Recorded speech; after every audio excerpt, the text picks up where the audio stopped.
ఏంటి పేరుపాలెం బీచ్ లో వంట చేసుకోవడం? Welcome to my channel JRK Kolleru. ఎప్పుడైనా సరదాగా బీచ్ కి వచ్చినప్పుడు ఇలాగా వంట ప్రోగ్రామ్ అనేది పెట్టుకుంటూ ఉంటాము. ఇక మనకి భీమవరం దాటిన తర్వాత అయితే వెంప అనే విలేజ్ లో అయితే మనం కావాల్సిన సరుకులు అయితే తీసుకున్నాం అనమాట.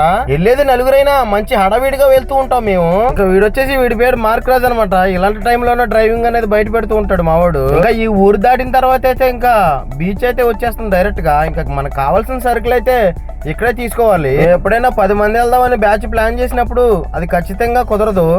ఎందుకంటే ఇది అప్పటికప్పుడు సడన్ గా అనుకుని నాకు తెల్లవారుజామున అయితే మా ఫ్రెండ్ మార్క్ రాజు అయితే తీసుకొచ్చాడు. పచారీ ఖర్చులు అయితే తీసేసుకున్నాం. ఇంకా మనం చికెన్ మటన్ తీసుకోవాలని మా వాడు చెప్పాడు. ఇంకా దగ్గరలో ఉన్న విలేజ్ లోకి వెళ్ళి అయితే చూసాము.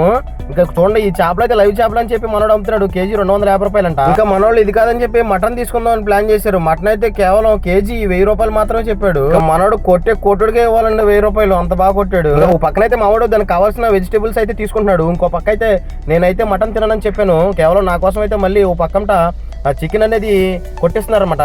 చికెన్ కూడా వచ్చేసి కేజీ 300 రూపాయలు అయితే. చికెన్ అయితే నీట్ గా కొట్టించి మనోళ్ళు ఆ డ్రెస్సింగ్ అనేది తీసిన తర్వాత శుభ్రంగా చిన్న చిన్న ముక్కలకి అయితే కట్ చేసి మనకైతే ఆయన అయితే ఇస్తున్నారు. సరే అయితే 2 కేజీలు చికెన్ తీసుకుని కొంత అయితే ఫ్రై, కొంత అయితే కర్రీ చేసాం. ఇప్పుడైతే ఎలా కాదు, కేజీ చికెన్ కేజీ మటన్ తీసుకుందాం అని చెప్పాడు మావాడు.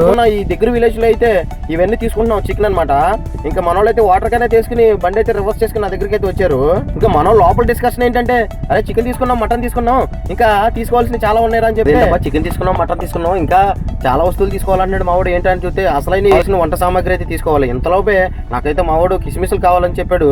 ఇంకా మనోళ్ళు వెంటనే ఏమాత్రం ఆలోచించకుండా కిస్మిస్ అయితే తీసుకుని మళ్ళీ టెంట్ సామాన్ హౌస్ దగ్గరికి అయితే స్టార్ట్ అయిపోయి మనకు కావాల్సిన బేసినీళ్ళు, దబరాలు అన్ని తీసుకుని అయితే మేము పేరుపాలెం బీచ్కి వెళ్ళడానికి అయితే కేజీ మటన్ పట్టే బేసినీళ్ళు ఇమ్మంటే మనడు ఓ మాదిరి పెద్ద పెద్ద బేసినీళ్ళు ఇచ్చాడు అనుకోండి. ఇంతకు మించి పెద్దవి ఉన్నాయంట, ఇంతకు మించి చిన్నవి లేవంట.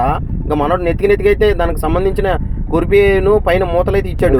ఏమాత్రం శుభ్రంగా అయితే లేవు. ఇంక ఇక్కడే శుభ్రం చేసుకుని అయితే మేము బీచ్ లోకి వెళ్ళాము. బీచ్ లోకి వెళ్ళిన తర్వాత వంట అనేది చేసాము. వంట ఎలా చేసామో పార్ట్ 2 లో చూడండి. Thank you for watching JRK Kolleru.